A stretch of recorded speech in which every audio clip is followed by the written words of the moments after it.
এমন বহু জায়গায় বক্তব্য দিয়েছি। আজকে রাজনীতিবিদ বা অন্যকে মানুষ অনুসরণ করতে চায় না। এখন জনগণ ভাই সবাই শিক্ষার্থীরা ছাত্রদের অনুসরণ করতে চায়, কারণ ছাত্ররাই এখন ভালো বুঝে, কারণ অন্য রাজ্যে রাজনীতি করতে চায় এবং এই ছাত্ররাই রাষ্ট্র গঠন করবে।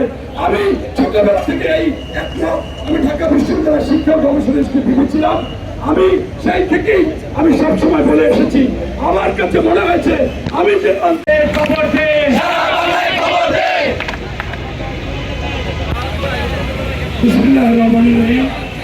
আমি ডক্টর কাজী মনিরুজ্জামান তাদেরকে প্রথমে আইনের আওতায় আনতে হবে এবং তাদের সম্পদ বাজেয়াপ্ত করতে হবে।